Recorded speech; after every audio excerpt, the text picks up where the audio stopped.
आदाब नाज़रीन, Z news में आपका खैर मकदम है। आज ब्लॉक बफलियाज तहसील सुरनकोट के गांव खेता के दर्जनों पुरजोश नौजवानों ने पार्टी ऑफिस सुरनकोट में चौधरी जावेद इकबाल स्टेट सेक्रेटरी और advocate Majid Khan PDP zonal सदर की मौजूदगी में कांग्रेस पार्टी छोड़कर पीपल्स डेमोक्रेटिक पार्टी में शमूलियत इख्तियार की। पीडीपी में शामिल होने वालों में मारूफ अहमद, अब्दुल गनी, मोहम्मद इकबाल, मुख्तार अहमद, सज्जाद अहमद, फारूक अहमद, गुलाम अब्बास, बहादुर अली, रफाकत कोहली और आफ्ताब अहमद शामिल थे। आगे देखिए हमारे नुमाइंदा जहांगीर अहमद की ये रिपोर्ट।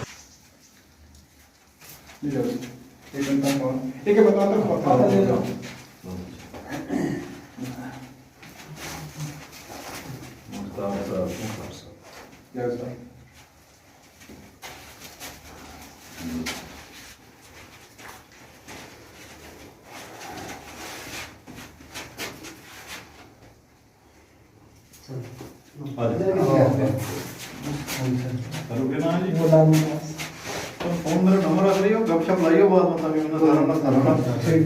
ठीक है। जानकारी हो जाए ना, एक दूसरे पता हो जाए। नहीं तो तुम किधर ओपरा किसी आदमी का बाद में फोन करेगा, पूछूंगा जी तुम किस तरह केड़ा कर रहे हैं, ठीक है। तुम कहेगा अपना वर्कर में उल्टा तुम ना सीखा देगा जी कि हाँ वर्कर में तुम जानता नहीं साइड आज मेरी गुजारो आपने कोई है सारा कवर में जी तो मैं कुछ आगे आ रहा है ऐसे समझ रहा हूं सिंगल ब्रांड में सारा हमें